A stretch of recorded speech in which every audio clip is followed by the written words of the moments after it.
Good evening class. আমি সন্তু, তোমরা দেখছো the learning expert 2.0 YouTube channel. তোমাদের সামনে যে পিএসসি ক্লার্কশিপ এবং পিএসসি মিসেলেনিয়াস এর এক্সামটা আসতে চলেছে, তার জন্য আজ জিকেজিএস এর উপর থেকে 48 নাম্বার ক্লাস প্রোভাইড করা হচ্ছে। তো এর আগে অলরেডি আমরা জিকেজিএস এর উপর থেকে 47টা ক্লাস কভার করে নিয়েছি। যদি সেই ক্লাসগুলো না দেখে থাকো, ওপরে আই বাটনে লিংক শো হচ্ছে, অথবা এই চ্যানেলের ডেসক্রিপশন বক্সটা ফলো করো, তার মধ্যে প্লে লিস্টের লিংক প্রোভাইড করা আছে, যার মধ্যে এর আগে হয়ে যাওয়া 47টা ক্লাস এবং প্রিভিয়াস ইয়ারের কোশ্চেনেরও ক্লাসগুলো প্রোভাইড করা আছে। সেটার উপর ক্লিক করলে যে ক্লাসগুলো তোমরা করোনি সেই প্রিভিয়াস ক্লাসগুলো পরপর করে নিতে পারবে।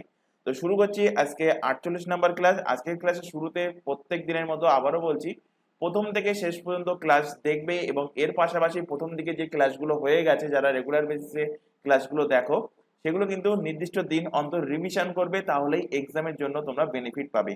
তো শুরু করছি 48 নম্বর ক্লাস। আজকের ক্লাসে ফার্স্ট কোশ্চেন দেখো, আদি শঙ্করাচার্য কর্তৃক প্রতিষ্ঠিত যে 4টে মঠ, সেই 4টে মঠ কোথায় কোথায় অবস্থিত?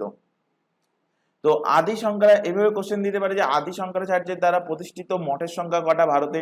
তো অ্যান্সার হবে 4টে মঠ। তো সেই 4টে মঠ কোথায় কোথায় অবস্থিত? 4টে মঠের মধ্যে দক্ষিণে, আচ্ছা নর্থ সাউথ ইস্ট ওয়েস্ট ভাবে লিখি তাহলে সহজেই মনে থাকবে। ওপরে হলো, ম্যাপের ওপরে হলো নর্থ, নিচে হলো সাউথ, ডান দিকে হলো ইস্ট এবং বাম দিকে হলো ওয়েস্ট। তো নর্থে কোথায় আছে? নর্থে উত্তরে আছে উত্তরাখণ্ড। উত্তরাখণ্ড উত্তরাখণ্ডের কোথায়?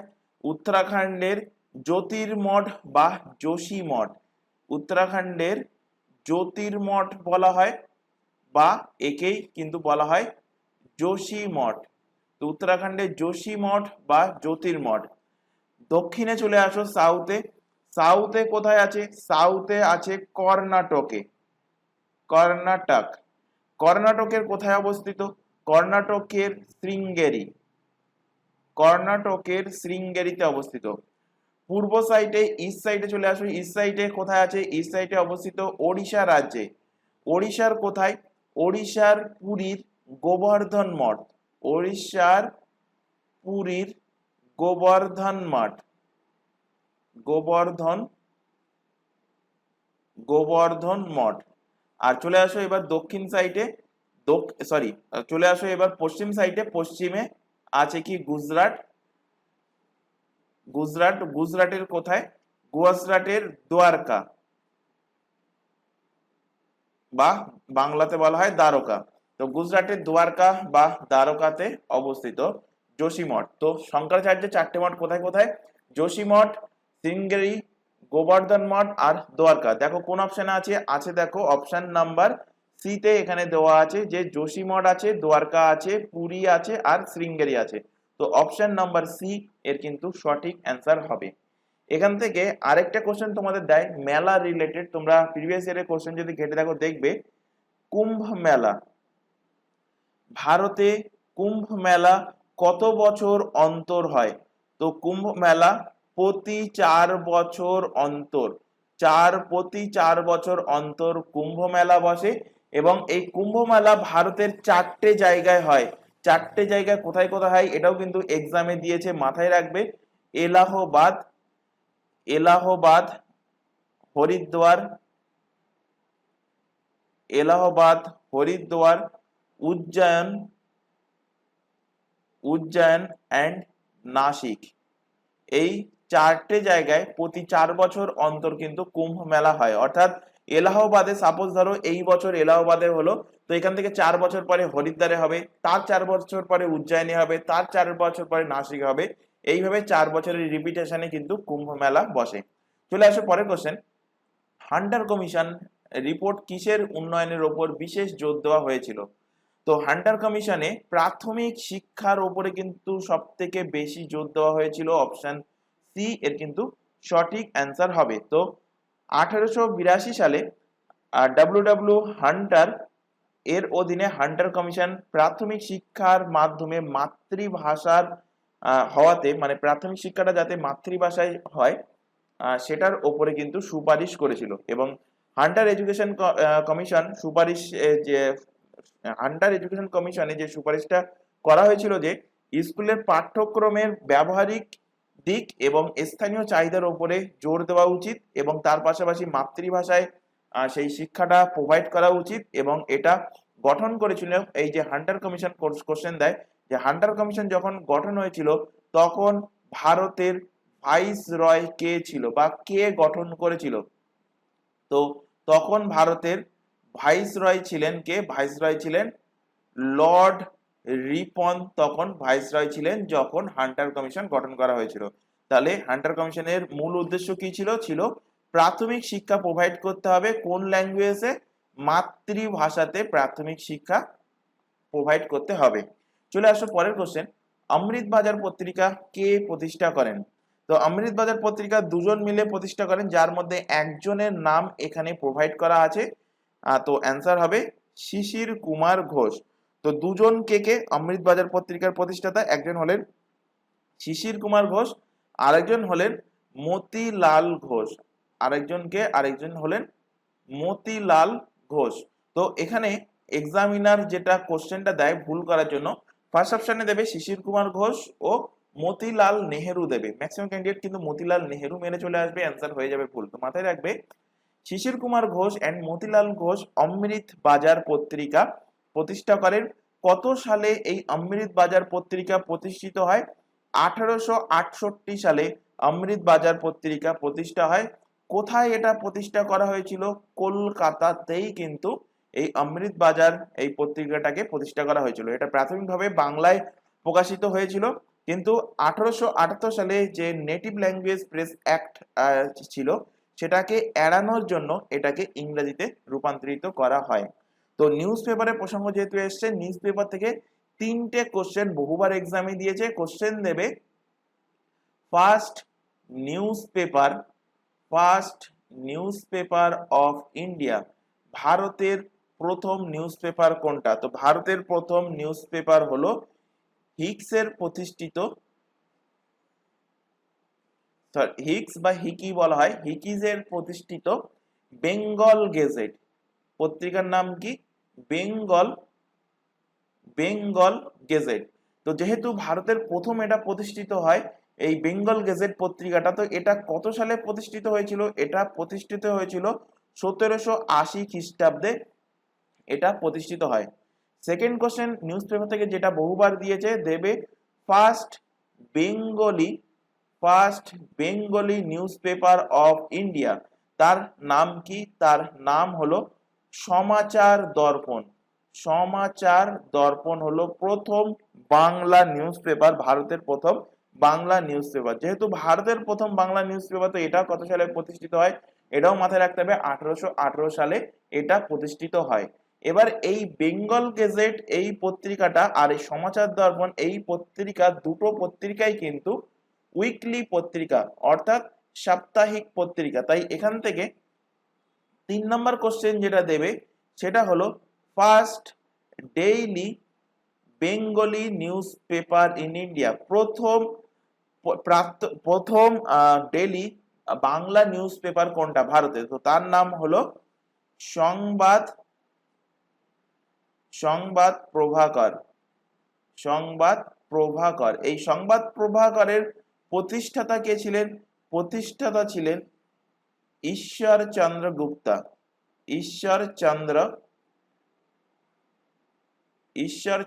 গুপ্তা। কবে প্রতিষ্ঠিত হয়? 1831 সালে প্রতিষ্ঠিত হয়। এই যে এক্সট্রা ফ্যাক্ট গুলো তোমাদের এখানে লেখানো হচ্ছে, এগুলো কিন্তু অবশ্যই খাতায় নোট ডাউন করবে, কারণ এগুলো পিডিএফ আকারে ডাউনলোড করতে পারবে না। এবং এই যে এক্সট্রা ফ্যাক্ট লেখানো হচ্ছে, প্রত্যেকটা পয়েন্ট থেকে কোনো না কোনো এক্সামে কিন্তু কোশ্চেন এসেছে, সেই কারণে কিন্তু লেখানো হচ্ছে। তাই বারবার বলছি, এগুলো কিন্তু খাতায় অবশ্যই নোট ডাউন করবে। দরকার পড়লে ক্লাস শেষ হয়ে যাওয়ার পর ভিডিও আরো আরেকবার রিমাইন্ড করে দেখে তোমরা নোট ডাউনটা অবশ্যই করবে।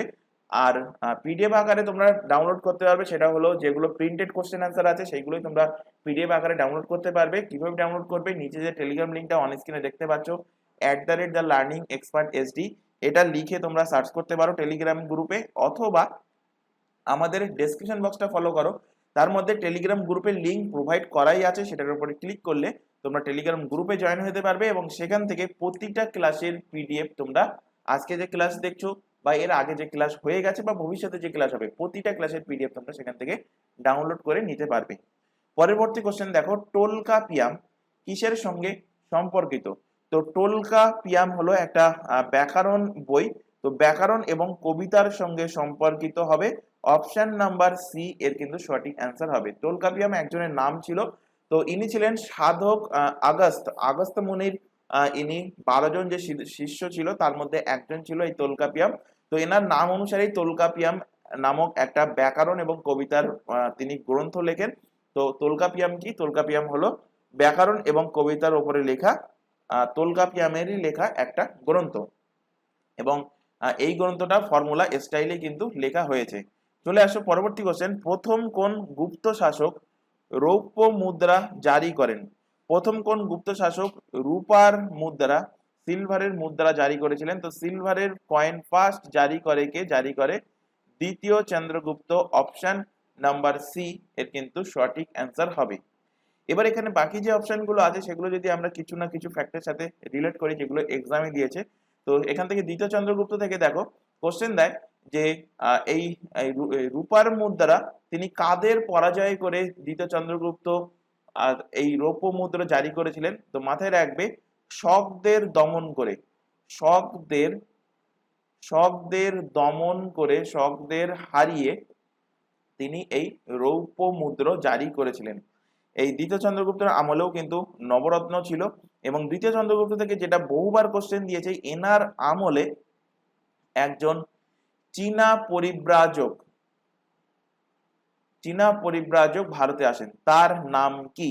বা এইভাবে কোশ্চেন দেয় যে ফা হিয়েন কার আমলে ভারতে আসেন? তো ফা হিয়েন আরেকজন চীনা পরিব্রাজককে হিউয়েন সাং। তো ফা হিয়েন আসেন দ্বিতীয় চন্দ্রগুপ্তের আমলে। আর হিউয়েন সাংটা মনে রাখা সহজ উপায় বলে দিয়েছি, হিউয়েন সাং হ দ্বারা শুরু বা ইংলিশ স্পেলিং এ এইচ দ্বারা শুরু। তো এইচ দিয়ে শুরু রাজার নাম হর্ষবর্ধন। তো সেখান থেকে রিলেট করতে পারো যে হিউয়েন সাং আসে হর্ষবর্ধনের আমলে।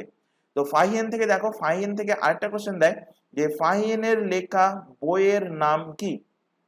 তো ফাহিয়েনের লেখা বইয়ের নাম হলো ফো কিউ কি। ফো কিউ ফো কিউ কি হলো ফাহিয়েনের লেখা বইয়ের নাম। সমুদ্রগুপ্ত থেকে দুটো তিনটে কোশ্চেন দেয়, আর যার মধ্যে মোস্ট ইম্পর্টেন্ট কোশ্চেন দেয় সেটা হলো ভারতের নেপোলিয়ান কাকে বলে? ভারতের নেপোলিয়ান ভারতের নেপোলিয়ান কাকে বলা হয়? তো ভারতের নেপোলিয়ান বলা হয় কাকে? সমুদ্রগুপ্তকে ভারতের নেপোলিয়ান বলা হয়। সেকেন্ড কোশ্চেন যেটা বহুবার এক্সামে দিয়েছে, বিশেষ করে এসএসসির এক্সামের কথা বলছি, সেখানে দেয় যে এর মধ্যে কে, এই নিম্নলিখিতর মধ্যে কে লিচ্ছবি দৌহিত্র নামে পরিচিত? তো লিচ্ছবি দৌহিত্র নামে পরিচিত হলেন কে? পরিচিত হলেন সমুদ্রগুপ্ত। সমুদ্রগুপ্তের ব্যাপারে সমস্ত ডিটেলস বা সমস্ত তথ্য কোথা থেকে জানা যায়? সমস্ত তথ্য বা সমস্ত ডিটেলস জানা যায় প্রয়াগ প্রশস্তি থেকে। বহুবার কোশ্চেন দিয়েছে, কোন প্রশস্তি? প্রয়াগ প্রশস্তি বা এলাহাবাদ। এখন এলাহাবাদের নাম চেঞ্জ হয়েছে কি প্রয়াগ। তো প্রয়াগ প্রশস্তিও অপশনে থাকতে পারে, এলাহাবাদ প্রশস্তিও কিন্তু অপশনে থাকতে পারে। তো প্রয়াগ প্রশস্তি বা এলাহাবাদ প্রশস্তি থেকে কার ব্যাপারে জানা যায়? জানা যায় সমুদ্রগুপ্তের ব্যাপারে। এই প্রয়াগ প্রশস্তি বা এলাহাবাদ প্রশস্তি কে লিখেছেন? এটা লেখা হলো হরিসেনের। হরিসেন কিন্তু তার সভাকবি ছিলেন সমুদ্রগুপ্তের। তো হরিসেনের লেখা প্রয়াগ প্রশস্তি বা এলাহাবাদ প্রশস্তি থেকে সমুদ্রগুপ্তের ব্যাপারে কিন্তু বিভিন্ন তথ্য জানা যায়। কুমারগুপ্ত থেকে রিলেট করো। কুমারগুপ্ত নালন্দা বিহারের রাজগীরে, কোথায়? বিহারের রাজগীরে নালন্দা ইউনিভার্সিটি, নালন্দা বিশ্ববিদ্যালয় প্রতিষ্ঠা করেন। নালন্দা বিশ্ববিদ্যালয় প্রতিষ্ঠা কে করেন? কুমারগুপ্ত প্রতিষ্ঠা করেন। আচ্ছা, বিশ্ববিদ্যালয় প্রসঙ্গ যেহেতু এসছে, এখান থেকে বিশ্ববিদ্যালয় থেকে কোশ্চেন দেয় যে বিশ্বের প্রথম বিশ্ববিদ্যালয় কোনটা? বিশ্বের প্রথম বিশ্ববিদ্যালয়। তো বিশ্বের প্রথম বিশ্ববিদ্যালয় তার নাম হলো তক্ষশিলা বিশ্ববিদ্যালয়, যেটা বিশ্বের প্রথম বিশ্ববিদ্যালয়। এবার যদি এখান থেকে আরেকটা কোশ্চেন দেয়, বিশ্বের প্রথম বিশ্ববিদ্যালয় যার হোস্টেল ফ্যাসিলিটি আছে বা হোস্টেল ফ্যাসিলিটি ছিল, হোস্টেল ফ্যাসিলিটি ছিল, তার নাম কি? তো তার নাম হলো নালন্দা বিশ্ববিদ্যালয়। এই বিহারের নালন্দা বিশ্ববিদ্যালয় হলো প্রথম বিশ্ববিদ্যালয় যার হোস্টেল ফ্যাসিলিটি ছিল। আর যদি শুধুমাত্র কোশ্চেন দেয় যে বিশ্বের প্রথম বিশ্ববিদ্যালয় কোনটা, তখন অ্যান্সার হয়ে যাবে কি? তখন অ্যান্সার হয়ে যাবে তক্ষশিলা বিশ্ববিদ্যালয়। এবার এখান থেকে দেখো যে অপশানে যে 4টে অপশন আছে, প্রত্যেকটা গুপ্ত বংশের রাজাদেরই নাম আছে। তো এখানে গুপ্ত বংশ থেকে আরো দুটো কোশ্চেন করিয়ে দিচ্ছি, যেহেতু বহুবার এক্সামে কোশ্চেন দিয়েছে। কোশ্চেন দেয় গুপ্ত বংশের প্রতিষ্ঠাতা, গুপ্ত বংশের ফাউন্ডার কে ছিল? গুপ্ত বংশের ফাউন্ডার, তো গুপ্ত বংশের প্রতিষ্ঠাতা ছিল কে? প্রতিষ্ঠাতা ছিলেন শ্রীগুপ্ত, ছিলেন গুপ্ত বংশের ফাউন্ডার। আর একটা কোশ্চেন দেয় গুপ্ত বংশ থেকে, গুপ্ত বংশের অন্তিম শাসক, গুপ্ত বংশের অন্তিম শাসক কে ছিলেন? তো গুপ্ত বংশের অন্তিম শাসক ছিলেন বিষ্ণুগুপ্ত, বিষ্ণুগুপ্ত। চলে আসো পরবর্তী কোশ্চেন। আচ্ছা, এখানে তোমাদের একটা ছোট ইনফরমেশন প্রোভাইড করা আছে। তোমরা এখন যে ক্লাসটা দেখছো সেটা হলো PSC miscellaneous and PSC clerkship special GK GS এর ক্লাস। এর পাশাপাশি আদার্স যে এক্সামের নামগুলো দেখতে পাচ্ছ, প্রতিটা এক্সামের জন্য আমাদের দুটো ইউটিউব চ্যানেল মিলিয়ে সম্পূর্ণ ফ্রিতে, মাথায় রাখবে প্রতিটা ক্লাস কিন্তু সম্পূর্ণ ফ্রিতে syllabus wise live class provide করা হচ্ছে। তাই প্রত্যেকটা স্টুডেন্টকে বলছি যারা নতুন আমাদের ক্লাসে যোগ দিচ্ছ, তাদেরকে রিকোয়েস্ট করব প্রথম থেকে শেষ পর্যন্ত যে কোনো একটা ক্লাস দেখো। যদি ভালো লাগে তাহলে তোমরা ক্লাসগুলো কন্টিনিউ করতে পারো। তো এই ক্লাসগুলো থাকছে তোমাদের লাইভ ফরম্যাটে। লাইভ যদি ক্লাস অ্যাটেন্ড না করতে পারো, সেই ক্লাসটা থেকে যাচ্ছে রেকর্ডেড ফরম্যাটে। এর ফলে সুবিধা দুটো হচ্ছে, তোমরা পরবর্তীতে যদি আবারও রিভিশন করতে চাও সেভাবে দেখে নিতে পারবে, বা তোমরা লাইভ ক্লাস করার সময় না পেলে তোমরা রেকর্ডেড হিসেবে ক্লাসগুলো কিন্তু রেগুলার বেসিসে করে নিতে পারবে। এবার এখানে আরেকটা ইনফরমেশন দেওয়ার আছে, তোমাদের এই প্রতিটা এক্সামের জন্য কিন্তু আমাদের আলাদা আলাদা হোয়াটসঅ্যাপ ব্যাচ ওপেন করা আছে। হোয়াটসঅ্যাপ ব্যাচে যুক্ত হওয়ার একটাই বেনিফিট যে কখন কোন ক্লাস থাকছে বা ক্লাসের লিঙ্কগুলো প্রোভাইড করা, বা এক্সাম ওরিয়েন্টেড যাবতীয় গুরুত্বপূর্ণ ইনফরমেশন আমাদের হোয়াটসঅ্যাপ ব্যাচে প্রোভাইড করা হয়। তো হোয়াটসঅ্যাপ ব্যাচে যুক্ত হলে কি করতে হবে? তোমাদের স্ক্রিনের সামনে নিচের দিকে যে নাম্বারটা ডিসপ্লে হচ্ছে, এই নাম্বারে আমাদেরকে শুধুমাত্র হোয়াটসঅ্যাপে মেসেজ করে ইনফর্ম করবে, তাহলে তোমাদের রিকোয়ারমেন্ট অনুযায়ী নির্দিষ্ট ব্যাচে কিন্তু অ্যাড করিয়ে নেওয়া হবে এবং সেখান থেকে প্রপার গাইডেন্স প্রোভাইড করা হবে। তবে মাথায় রাখবে, কেউ কিন্তু এই নাম্বারে ভিডিও কল বা নর্মাল কল করবে না, শুধুমাত্র হোয়াটসঅ্যাপে ইনফর্ম করবে। আর ইনফর্ম করলে সেখান থেকে তোমাদেরকে প্রপার গাইডেন্স প্রোভাইড করা হবে। এছাড়া আরো আরেকটি ইনফরমেশন দেওয়া আছে, তোমরা এখন যে চ্যানেলের ক্লাসটা দেখছো তার নাম হলো দা লার্নিং এক্সপার্ট 2.0। এই চ্যানেলেই প্রতিটা এক্সামের জন্য তোমরা জিকে জিএস এর class, current affairs, reasoning and ইংলিশের ক্লাস সম্পূর্ণ ফ্রিতে পেয়ে যাবে এই চ্যানেল থেকে। এবং প্রতিটা এক্সামের জন্য ম্যাথের ক্লাস তোমরা পাবে ম্যাথ বাই সন্তু স্যার এই ইউটিউব চ্যানেল থেকে। এটা কিন্তু আমাদের একদম নতুন ক্রিয়েট করা চ্যানেল, সেই কারণে চ্যানেলের লিঙ্ক আমাদের এই ক্লাসের ডেসক্রিপশন বক্সে দেওয়া আছে। সেটার উপর ক্লিক করলে তোমরা এই নতুন চ্যানেলে চলে যেতে পারবে। এবং যেহেতু চ্যানেলটা নতুন, বা তোমরা যদি এই চ্যানেলটাকে সাবস্ক্রাইব না করে থাকো, তাই প্রত্যেককে বলবো দুটো চ্যানেলকে সাবস্ক্রাইব করে বেল আইকনকে অল নোটিফিকেশন সেট করে রাখো। এবং রেগুলার বেসিসে কিন্তু ক্লাস চলছে, রেগুলার বেসিসে চ্যানেল দুটো থেকে ক্লাসগুলো তোমরা পরপর করতে থাকো। চলে আসো পরের কোশ্চেন। নিম্নলিখিত কোন দেশের মধ্যে দিয়ে কর্কট ক্রান্তি রেখা অতিক্রম করেনি? তো এখানে দেখো মিশরের ওপর দিয়ে কর্কট ক্রান্তি রেখা গেছে, ভারতের ওপর দিয়েও গেছে, মেক্সিকোর ওপর দিয়েও গেছে, যায়নি সেটা হলো ইরানের ওপর দিয়ে। অপশন এ এর কিন্তু সঠিক অ্যান্সার হবে। এখান থেকে যদি কোশ্চেন দেয় যে বিশ্বের মধ্যে মোট কটা দেশের ওপর দিয়ে টপিক অফ ক্যান্সার, কর্কট ক্রান্তি রেখা কি বলা হয়, টপিক অফ ক্যান্সার বা কর্কট ক্রান্তি রেখা গেছে, তো মাথায় রাখবে। আচ্ছা, এখানে লিখে দিচ্ছি টপিক অফ ক্যান্সার। কর্কট ক্রান্তি রেখাকে কি বলা হয়? Topic of cancer. এই ছোট ছোট ইংলিশ টার্মগুলো কিন্তু এখন থেকে তোমাদের ধীরে ধীরে রপ্ত করতে হবে, কারণ তোমরা শুধুমাত্র স্টেটের এক্সাম দিচ্ছ না, এর পাশাপাশি তোমরা স্টেটের এক্সামের পাশাপাশি সেন্ট্রাল এক্সামের জন্য প্রিপারেশন নাও। তো সেই কারণে তোমাদের সেখানে কিন্তু বাংলা কোশ্চেন নাও থাকতে পারে, সেখানে হিন্দি অর ইংলিশ প্যাটার্নে কোশ্চেন থাকবে। তো এই ইংলিশ যে টার্ম গুলো এগুলো কিন্তু ধীরে ধীরে এখন থেকে রপ্ত করতে শুরু করো। তো টপিক অফ ক্যান্সার, বিশ্বে কটা দেশের ওপর দিয়ে? বিশ্বে 16টি দেশের ওপর দিয়ে গেছে। মাথায় রাখবে, কোশ্চেনটা কিন্তু এক্সামে দিয়েছিল। বিশ্বে কটা দেশের ওপর দিয়ে? 16টি দেশের ওপর দিয়ে গিয়েছে। এবার যদি এখান থেকে কোশ্চেন দেয় যে ভারতের কটা রাজ্যের ওপর দিয়ে কর্কট ক্রান্তি রেখা গেছে এবং কোন কোন রাজ্যের ওপর দিয়ে, এইভাবে কোশ্চেন দিতেই পারে যে এর মধ্যে ভারতের কোন রাজ্যের ওপর দিয়ে কর্কট ক্রান্তি রেখা যায়নি।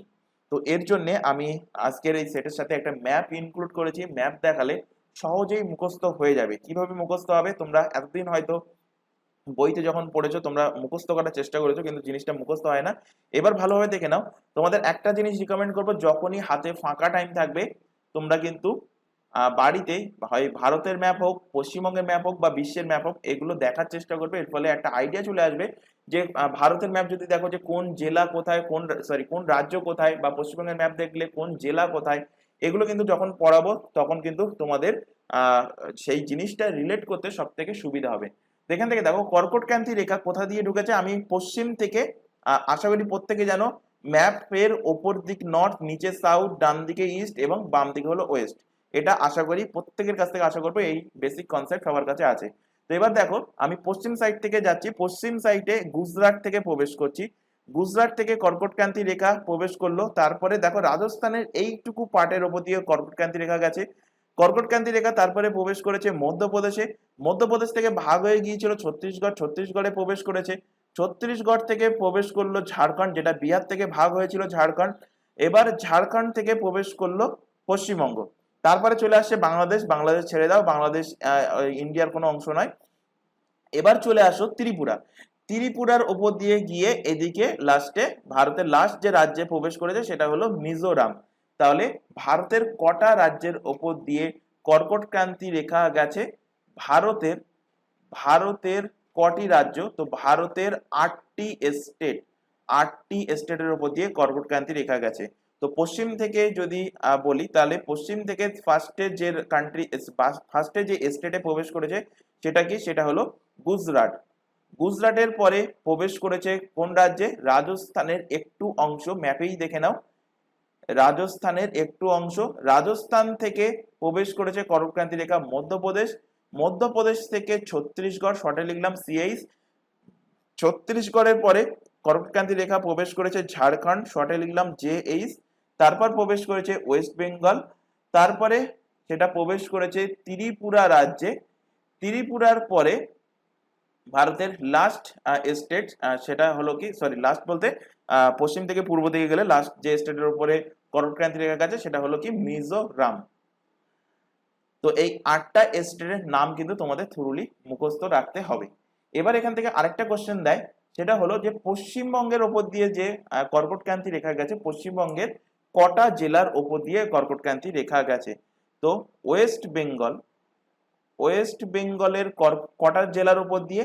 তো ওয়েস্ট বেঙ্গলের 5টা ডিস্ট্রিক্ট, 5 ডিস্ট্রিক্ট। আগে ছিল 4টে ডিস্ট্রিক্ট, যদি অনেক পুরানো বই থাকে তোমাদের কাছে সেখানে দেখবে 4টে ডিস্ট্রিক্ট লেখা থাকে। আর এখন কি হয়েছে, এখন সেটা 5টা ডিস্ট্রিক্ট হয়ে গেছে, যেহেতু ডিস্ট্রিক্টের ডিস্ট্রিবিউশন হয়েছে। কোন ডিস্ট্রিক্ট? বর্ধমানে ডিস্ট্রিবিউশন হয়েছে, সেই কারণে এখন 5টা। তো পুরুলিয়া লেফট সাইড থেকে, সেই এখানেও পশ্চিমবঙ্গের, কিন্তু আমি পশ্চিম থেকে পূর্ব দিকে পরপর লেখাচ্ছি। ফার্স্টে হলো পুরুলিয়া, পুরুলিয়ার পরে হলো বাঁকুড়া, বাঁকুড়া, তারপর পশ্চিম বর্ধমান, পশ্চিম বর্ধমান,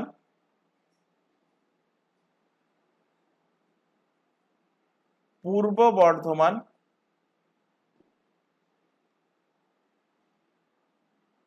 আর লাস্ট হলো নদিয়া।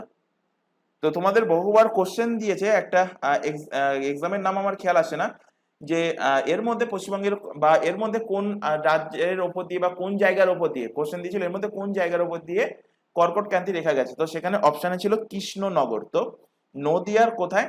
নদিয়ার কৃষ্ণনগরের ওপর দিয়ে। নদিয়ার কৃষ্ণনগরের উপর দিয়ে কর্কট ক্রান্তি রেখা গিয়েছে। তাহলে কটা জেলা? পুরুলিয়া, বাঁকুড়া, পশ্চিম বর্ধমান, পূর্ব বর্ধমান আর নদিয়া, এই 5টা জেলার উপর দিয়ে কর্কট ক্রান্তির রেখা গিয়েছে। চলে আসো পরের কোশ্চেন। সুন্দরবন কত সালে ইউনেস্কো ওয়ার্ল্ড হেরিটেজ সাইটের তকমা পেয়েছে?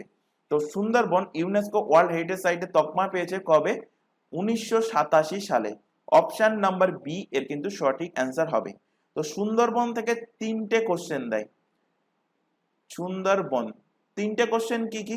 কোশ্চেন দেবে যে সুন্দরবন কবে জাতীয় উদ্যান, সুন্দরবন কবে জাতীয় উদ্যানের তকমা পেয়েছে। কোশ্চেন দেবে সুন্দরবনের কবে ব্যাঘ্র প্রকল্প চালু হয়েছে, ব্যাঘ্র প্রকল্প। আরেকটা কোশ্চেন দেয় সুন্দরবনকে কবে বায়োস্ফিয়ার রিজার্ভের তকমা দেওয়া হয়েছে। সুন্দরবনকে কবে বায়োস্ফিয়ার রিজার্ভ এর তকমা দেওয়া হয়েছে। তো সুন্দরবনকে জাতীয় উদ্যান হিসেবে ঘোষণা করা হয়েছে 1984 সালে। সুন্দরবনে ব্যাঘ্র প্রকল্প হিসেবে এটা ঘোষণা করা হয়েছে 1973 সালে। আর বায়োস্ফিয়ার রিজার্ভ হিসেবে ঘোষণা করা হয়েছে 1989 সালে। এর মধ্যে মোস্ট ইম্পর্টেন্ট হলো বায়োস্ফিয়ার রিজার্ভ, আর যে কোশ্চেনটা ছিল ইউনেস্কো ওয়ার্ল্ড হেরিটেজ সাইটের তকমা দেওয়া হয়েছে 1987 সালে। এই দুটো কিন্তু বহুবার কোশ্চেন দিয়েছে। এবার এখান থেকে দেখো ইউনেস্কো ওয়ার্ল্ড হেরিটেজ সাইটের প্রসঙ্গ যেহেতু এসে, এখান থেকে কোশ্চেন দেবে যে আজকের টিল ডেট পর্যন্ত অর্থাৎ জুন মাস পর্যন্ত আমি বলছি যে মে মাস পর্যন্ত আমি বলছি যে বর্তমানে ভারতে ইউনেস্কো ওয়ার্ল্ড হেরিটেজ সাইটের সংখ্যা কটা? ইউনেস্কো ওয়ার্ল্ড হেরিটেজ সাইট, তো বর্তমানে ভারতে ইউনেস্কো ওয়ার্ল্ড হেরিটেজ সাইটের সংখ্যা কটি? সংখ্যা হলো 42টা। তো গত বছরই অর্থাৎ 2023-এ দুটো ইউনেস্কো ওয়ার্ল্ড হেরিটেজ সাইটের তকমা দেওয়া হয়েছে। তার মধ্যে 42 বলতে তাহলে 41তম আর 42তম দুটোই কিন্তু তোমাদের জানতে হবে। তো 41তম যেটা পেয়েছে সেটা আমাদের ওয়েস্ট বেঙ্গলের কোনটা? ওয়েস্ট বেঙ্গলের শান্তিনিকেতন। ওয়েস্ট বেঙ্গলের শান্তিনিকেতন কোথায় অবস্থিত? শান্তিনিকেতন বোলপুর। তো বোলপুর শান্তিনিকেতন কিন্তু ইউনেস্কো ওয়ার্ল্ড হেরিটেজ সাইটের তকমা পেয়েছে। এখান থেকে কোশ্চেন আরো স্পেসিফিক করতে পারে যে এই শান্তিনিকেতন কোন জেলাতে অবস্থিত, কোন রাজ্যে অবস্থিত? ওয়েস্ট বেঙ্গল সবাই আমরা জানি, তো কোন জেলাতে? তো এটা অবস্থিত বীরভূম জেলাতে, ওয়েস্ট বেঙ্গলের বীরভূম জেলাতে অবস্থিত। আর 42তম হিসেবে ইউনেস্কো ওয়ার্ল্ড হেরিটেজ সাইটের তকমা পেয়েছে কর্ণাটকের হয়সলা মন্দির। তো হয়সলা টেম্পল ইন কর্ণাটকের হয়সলা মন্দির 42তম ইউনেস্কো ওয়ার্ল্ড হেরিটেজ সাইটের তকমা পেয়েছে। আচ্ছা, ইউনেস্কো থেকে কিছু ফ্যাক্ট রিলেট করাবো, ইউনেস্কোর প্রসঙ্গ যেহেতু এখান থেকে এসছে। ইউনেস্কো থেকে তোমাদের রিসেন্ট যে পিএসসির একটা এক্সাম হলো ফুড এসআর এক্সাম, এই ফুড এসআর এক্সামে কোশ্চেন দিয়েছিল ইউনেস্কোর হেডকোয়ার্টার কোথায় অবস্থিত। তো তার আগে জেনে নাও যে ইউনেস্কোর ফুল ফর্ম কি। তো ইউনেস্কোর ইউএন ফর ইউনাইটেড নেশন, আমি এখানে ফুল ফর্ম লিখে দিচ্ছি। ইউনাইটেড নেশন, ই ফর হলো এডুকেশনাল, এস ফর হলো scientific, educational scientific, and C for হলো cultural organisation, cultural organisation. Full ফর্মটা কিন্তু অবশ্যই মনে রাখবে। ইউনেস্কোর এস্টাবলিশ কবে হয়? ইউনেস্কোর এস্টাবলিশ ডেট না মনে রাখলেও হবে, শুধু সালটা মনে রাখবে 1945 16 নভেম্বরে। ইউনেস্কোর যে কোশ্চেনটা দিয়েছিল ইউনেস্কোর হেডকোয়ার্টার কোথায় অবস্থিত, তো ইউনেস্কোর হেডকোয়ার্টার এই বছর যেখানে সামার অলিম্পিক গেমস হচ্ছে সেখানেই অবস্থিত, অর্থাৎ প্যারিসে অবস্থিত। ফ্রান্সের প্যারিসে ইউনেস্কোর হেডকোয়ার্টার অবস্থিত। আরেকটা কোশ্চেন দেবে এখান থেকে যে ইউনেস্কোর বর্তমান ডিরেক্টর জেনারেল পদে কে নিযুক্ত আছেন। তো ডিরেক্টর জেনারেল পদে নিযুক্ত আছেন আদ্রে আজৌলে। আদ্রে আজৌলে বর্তমান ডিরেক্টর জেনারেল পদে নিযুক্ত আছেন। আচ্ছা, এখানে ব্যাঘ্র প্রকল্পের প্রসঙ্গ যেহেতু এসছে, এখান থেকে একটুখানি একটা কোশ্চেন তোমাদের করিয়ে দেবো। এখান থেকে কোশ্চেন দেয় যে ভারতে টোটাল বাঘের সংখ্যা কটা বর্তমানে। বর্তমানে ভারতে ভারতে বাঘের সংখ্যা, তো 2022-এর সেন্সাস অনুযায়ী, মানে বাঘের যে সেন্সাস হয় সেই সেন্সাস অনুযায়ী প্রতি 4 বছর অন্তর কিন্তু বাঘের সেন্সাস হয়। তো আগে ছিল 2917 এরকম ছিল, এখন কিন্তু সেটা চেঞ্জ হয়েছে। বর্তমান ভারতের বাঘের সংখ্যা এক্সাক্ট ডাটা মাথায় রাখবে 3682, 3682 এক্সাক্ট ডাটাই কিন্তু তোমাদের কোশ্চেনে থাকবে, এটা কিন্তু মাথায় রাখবে, মোস্ট ইম্পর্টেন্ট কোশ্চেন। ভারতে এখন টোটাল বাঘের সংখ্যা হলো 3682টি। চলে আসো পরের কোশ্চেন, অস্ট্রেলিয়া তৃণভূমি কি নামে পরিচিত? তো অস্ট্রেলিয়ার তৃণভূমি ডাউন্স নামে পরিচিত, অপশন ডি এর কিন্তু সঠিক অ্যান্সার হবে। এই কোশ্চেনটা এর আগে সম্ভবত পড়ানো হয়েছে। পম্পাস হলো সাউথ সাউথ আমেরিকা, দক্ষিণ আমেরিকা, দক্ষিণ আমেরিকা যে তৃণভূমি দেখতে পাওয়া যায় তাকে বলা হয় কি পম্পাস। আর উত্তর আমেরিকা, নর্থ আমেরিকাতে যে তৃণভূমি দেখা যায় তাকে বলা হয় প্রেইরি। ভেল্ড দেখতে পাওয়া যায় কোথায়? সাউথ আফ্রিকাতে, দক্ষিণ আফ্রিকাতে দেখতে পাওয়া যায় ভেল্ড। আর কোশ্চেন যদি দিত সাভানা, সাভানা কোথায় দেখতে পাওয়া যায়? সাভানা দেখতে পাওয়া যায় আফ্রিকা মহাদেশে, আফ্রিকা আফ্রিকা মহাদেশে দেখতে পাওয়া যায় সাভানা, বিশেষ করে থর মরুভূমির এরিয়ার ওই সাইড গুলোতে দেখতে পাওয়া যায়। আর আরেকটা কোশ্চেন দেয় স্টেপি, স্টেপি, এই স্টেপি তৃণভূমি দেখতে পাওয়া যায় ইউরোপে, ইউরোপ অ্যান্ড এটা দেখতে পাওয়া যায় মধ্য এশিয়া, অর্থাৎ মিডল মিডল এশিয়া অঞ্চলে। চলে আসো পরবর্তী কোশ্চেনে, নিম্নলিখিত কোনটি উষ্ণ স্রোত? তো এর মধ্যে উষ্ণ স্রোত হলো কোনটি? উষ্ণ স্রোত হলো কুরোশিও হলো এর মধ্যে উষ্ণ স্রোত, অপশন ডি এর কিন্তু সঠিক অ্যান্সার হবে। এখান থেকে কিছু উষ্ণ স্রোত তোমাদের রিলেট করিয়ে দিচ্ছি। ফ্লোরিডা একটা, তো কুরোশিও হলো, তো আরেক হলো ফ্লোরিডা, যেটা বহুবার এক্সামে কোশ্চেন দেয়, ফ্লোরিডা। তারপর আছে গালফ স্ট্রিম, গালফ স্ট্রিম আছে, আছে নরওয়েজিয়ান, আছে র্যানেল। চলে আসো পরবর্তী কোশ্চেনে, 2011 সালে জনগণনা অনুযায়ী পশ্চিমবঙ্গের শিক্ষার হার কত? তো 2011 সালে যে সেন্সাস হয়েছিল সেই সেন্সাস অনুযায়ী পশ্চিমবঙ্গের শিক্ষকতার হার হলো 77.08%, অপশন নাম্বার বি এর কিন্তু সঠিক অ্যান্সার হবে।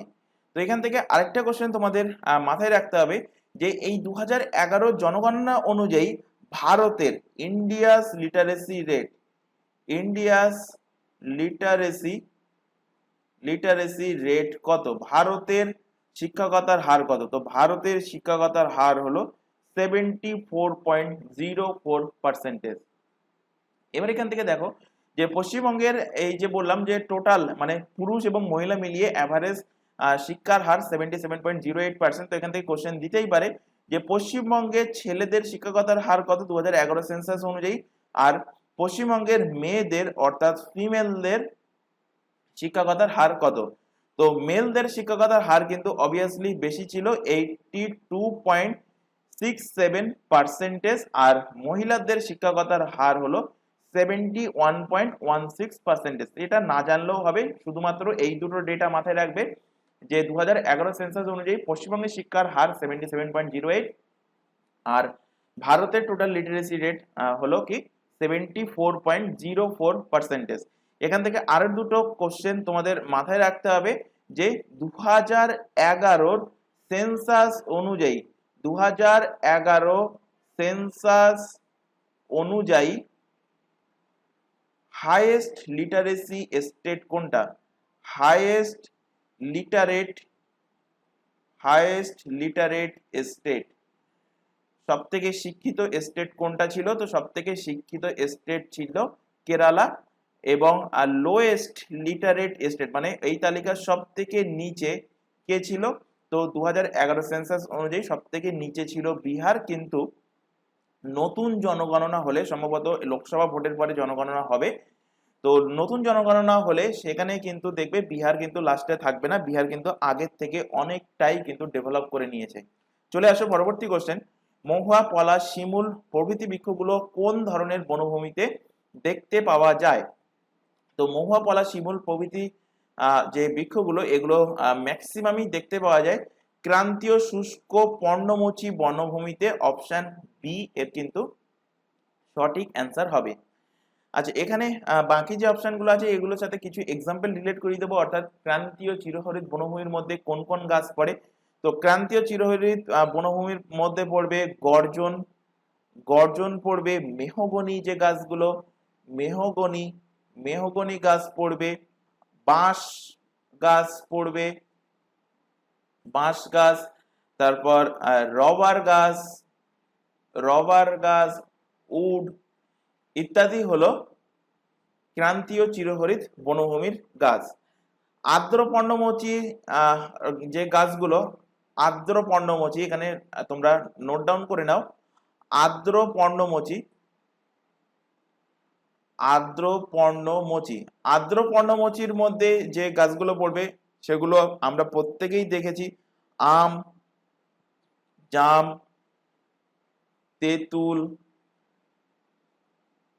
বট, কাঁঠাল, কাঁঠাল, এগুলো প্রত্যেকটা আর্দ্র পর্ণমোচী। তারপরে অশ্বত্থ গাছ, এগুলো প্রত্যেকটাই হলো আর্দ্র পর্ণমোচী বনভূমির উদাহরণ। আর উপকূলীয় ম্যানগ্রোভ অরণ্য কোনগুলো? উপকূলীয় বা ম্যানগ্রোভ বনভূমির মধ্যে কোন কোন গাছ থাকে? ম্যানগ্রোভ এর মধ্যে থাকে গরান গাছ, সুন্দরী গাছ, যার থেকে নাম হয়েছে সুন্দরবন, এই সুন্দরী থেকে। তারপরে হোগলা পাতা থাকে, হোগলা পাতা, তারপরে হেতাল গাছ, হেতাল গাছ, গোলপাতা, গোলপাতা, কেওড়া, কেওড়া, এগুলো প্রত্যেকটাই উপকূলীয় ম্যানগ্রোভ বনভূমির গাছ। চলে আসো পরবর্তী কোশ্চেন। ডলফিন কিক শব্দটা কোন খেলার সাথে যুক্ত? তো ডলফিন কিক এই শব্দটা সাঁতার, সুইমিং এর সাথে সম্পর্কিত। অপশন নাম্বার সি এর কিন্তু সঠিক অ্যান্সার হবে। চলে আসো পরবর্তী কোশ্চেনে। নিম্নলিখিত কোন বিষয়ের অসামান্য অবদানের জন্য প্রতি বছর সরস্বতী সম্মান দেওয়া হয়? তো প্রতি বছর সরস্বতী সম্মান এটা প্রোভাইড করা হয় সাহিত্যের অসামান্য অবদানের জন্য। অপশন নাম্বার ডি এর কিন্তু সঠিক অ্যান্সার হবে। তো প্রতি বছর ভারতের সংবিধানে যে অষ্টম শিডিউলে যে 22টা ল্যাঙ্গুয়েজের কথা বলা আছে, প্রথমে যখন সংবিধান লাগু হয়েছিল তখন কিন্তু অষ্টম শিডিউলে 14টা ল্যাঙ্গুয়েজ ছিল, পরে তার সাথে আরো 8টা ল্যাঙ্গুয়েজ যুক্ত হয়, যুক্ত হয়ে এখন হয়ে যায় 22টা ল্যাঙ্গুয়েজ। তো এই 22টা ল্যাঙ্গুয়েজের মধ্যে কোনো একটাতে অসামান্য অবদানের জন্য এই সাহিত্যের ওপর কিন্তু সরস্বতী সম্মান প্রোভাইড করা হয়।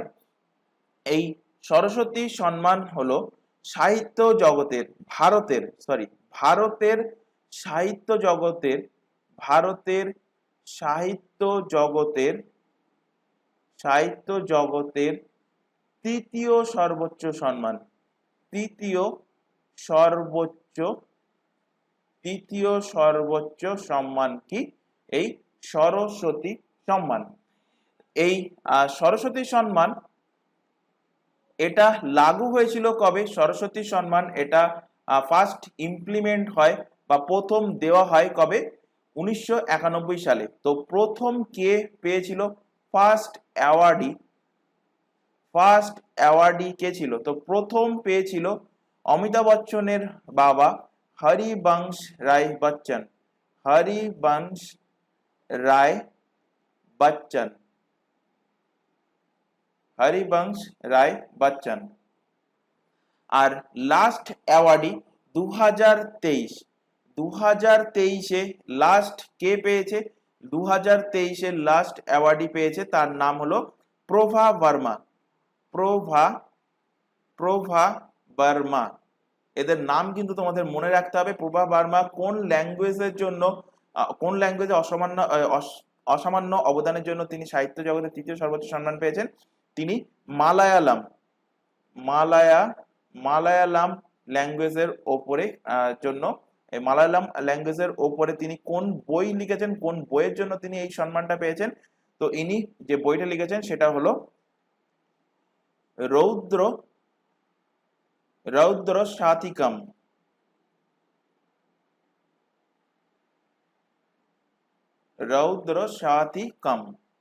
এই বইয়ের জন্য তিনি ভারতের সাহিত্য জগতে তৃতীয় সর্বোচ্চ সম্মানটি পেয়েছেন। এবার এখান থেকে কোশ্চেন দেয় যে এই যে সরস্বতী সম্মান প্রথম কোন বাঙালি পেয়েছে? প্রথম বাঙালি হিসাবে কে সরস্বতী সম্মান পেয়েছে? তো প্রথম বাঙালি হিসাবে সরস্বতী সম্মান পায় শঙ্খ ঘোষ। প্রথম বাঙালি হিসাবে ভারতের সাহিত্য জগতের তৃতীয় সর্বোচ্চ সম্মান সরস্বতী সম্মান কিন্তু পেয়েছিল। এবার এখান থেকে আরো দুটো রিলেট করাবো। তৃতীয় সর্বোচ্চ সম্মান যেহেতু এখানে বললাম, তাহলে এখান থেকে রিলেট করতে হবে তোমাদের ভারতের সাহিত্য জগতের সর্বোচ্চ সম্মান কোনটা আর ভারতের সাহিত্য জগতের দ্বিতীয় সর্বোচ্চ সম্মান কোনটা, সেটা লাস্ট কে পেয়েছে এটা অবশ্যই তোমাদের জানতে হবে। তো এখান থেকে রিলেট করো, ভারতের সাহিত্য জগতের সর্বোচ্চ সম্মান, ভারতের সাহিত্য জগতের সর্বোচ্চ সম্মান তার নাম কি? তার নাম হলো জ্ঞানপীঠ পুরস্কার। এই জ্ঞানপীঠ পুরস্কার 2023 সালে কে পেয়েছে? তো 2023 সালে জ্ঞানপীঠ পুরস্কার কিন্তু দুজন পেয়েছে। একজনের নাম হলো রামভদ্রাচারিয়া,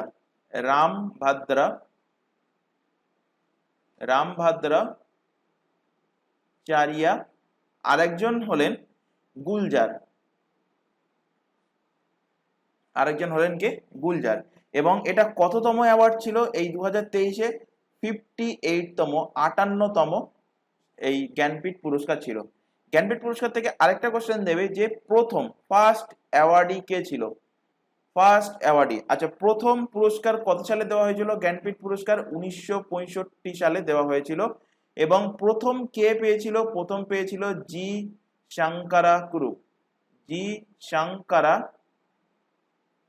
শঙ্করা কুরুপ প্রথম জ্ঞানপীঠ পুরস্কার পেয়েছিল। এবার এখান থেকে রিলেট করো, ভারতের সাহিত্য জগতের দ্বিতীয় সর্বোচ্চ সম্মান, সেকেন্ড সর্বোচ্চ সম্মান, তার নাম কি? তার নাম হলো ব্যাস সম্মান। এই ব্যাস সম্মান প্রথম কে পেয়েছে এবং 2023-এ কে পেয়েছে এটাও কিন্তু তোমাদের জানতে হবে। তো ব্যাস সম্মান 2023-এ কে পেয়েছে? 2023-এ পেয়েছে পুষ্পা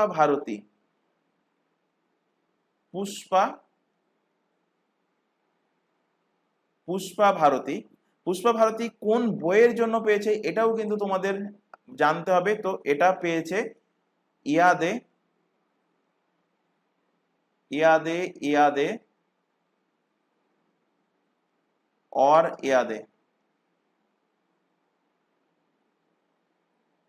আর ব্যাস সম্মান প্রথম কে পেয়েছিল?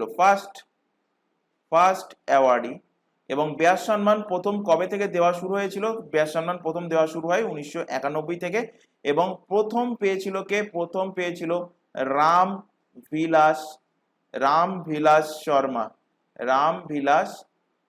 শর্মা প্রথম এই ব্যাস সম্মান পেয়েছিল। তাহলে এখান থেকে তিনটে সম্মান রিলেট করে দিলাম, লেটেস্ট কে পেয়েছে এবং প্রথম কে পেয়েছে। এগুলো কিন্তু প্রত্যেকটা কোশ্চেনই কিন্তু এক্সাম পয়েন্ট অফ ভিউ থেকে ইম্পর্টেন্ট। চলে আসো পরের কোশ্চেন, নিম্নলিখিত কোন দিনটি আন্তর্জাতিক ব্যাঘ্র দিবস হিসাবে পালন করা হয়?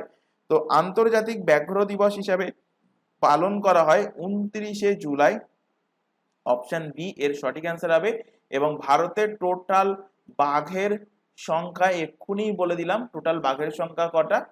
3682 3682 হলো ভারতের টোটাল বাঘের সংখ্যা। চলে আসো পরের কোশ্চেন, টারজান চরিত্রের স্রষ্টা কে?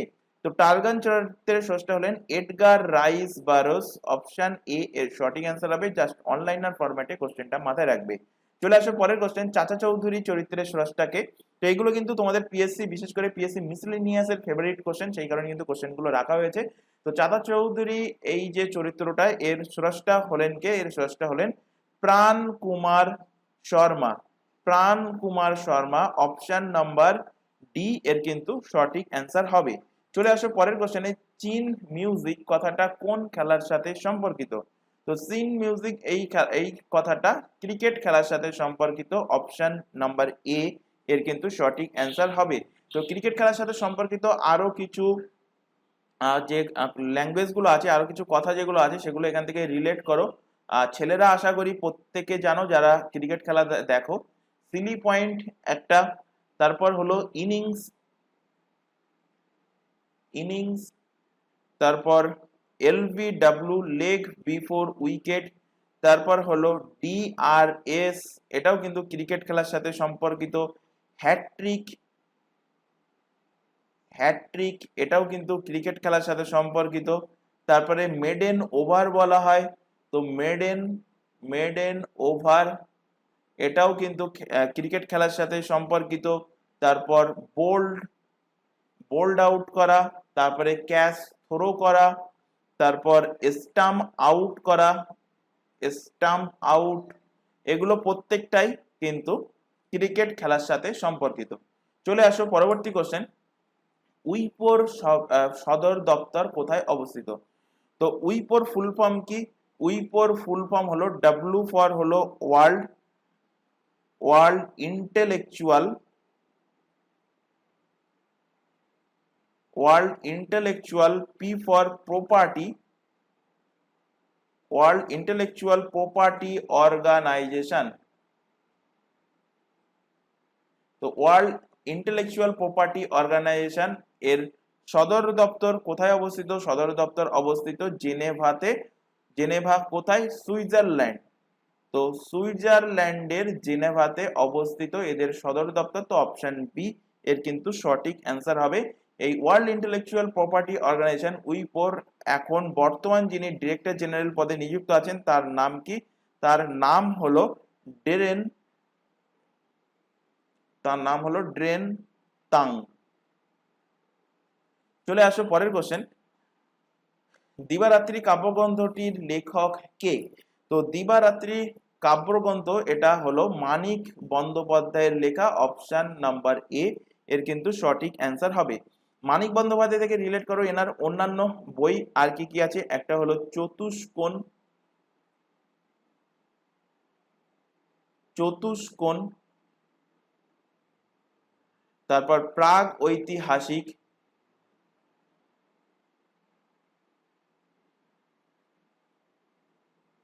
প্রাগ ঐতিহাসিক, পদ্মা নদীর মাঝি,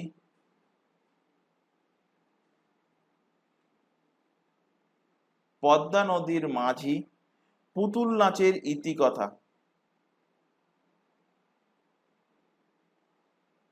পুতুল নাচের, পুতুল নাচের ইতিকথা। বিভূতিভূষণ বন্দ্যোপাধ্যায় থেকেও কিছু বই রিলেট করিয়ে দিচ্ছি। বিভূতিভূষণ বন্দ্যোপাধ্যায়, তার আগে তারাশঙ্কর বন্দ্যোপাধ্যায়টাও রিলেট করিয়ে দিই। তারাশঙ্কর বন্দ্যোপাধ্যায় থেকে রিলেট করো, এনার লেখা বই হলো গণদেবতা। আচ্ছা কালিটা একটু চেঞ্জ করে নিই, গণদেবতা, হাসুলি বাকের উপকথা, হাসুলি বাকের উপকথা, আরোগ্য নিকেতন, আরোগ্য নিকেতন। এইভাবে কিন্তু বইয়ের নাম দিয়ে কার লেখা কিন্তু কোশ্চেন তোমাদের পিএসসি মিসেলেনিয়াসের কোশ্চেন যদি দেখে থাকো সেখানে কিন্তু বহুবার দেখতে পাবে এই টাইপের কোশ্চেন আসতে। বিভূতিভূষণ বন্দ্যোপাধ্যায় থেকে রিলেট করো, বিভূতিভূষণ বন্দ্যোপাধ্যায়টা বহুবার পড়িয়েছি। বিভূতিভূষণ বন্দ্যোপাধ্যায়ের সব থেকে ফেমাস বই যেটা বহুবার এক্সামে দিয়েছে সেটা কি? সেটা হলো পথের পাঁচালী। এরপর যেটা বহুবার এক্সামে দিয়েছে সেটা হলো আরণ্যক। তো পথের পাঁচালী, আরণ্যক, আরেকটা হলো চাঁদের পাহাড়। এই তিনটে কিন্তু থ্রুলি তোমাদের মুখস্থ থাকতেই হবে। এছাড়া আরো দুটো বই লিখে নাও, ইছামতি, অপরাজিত,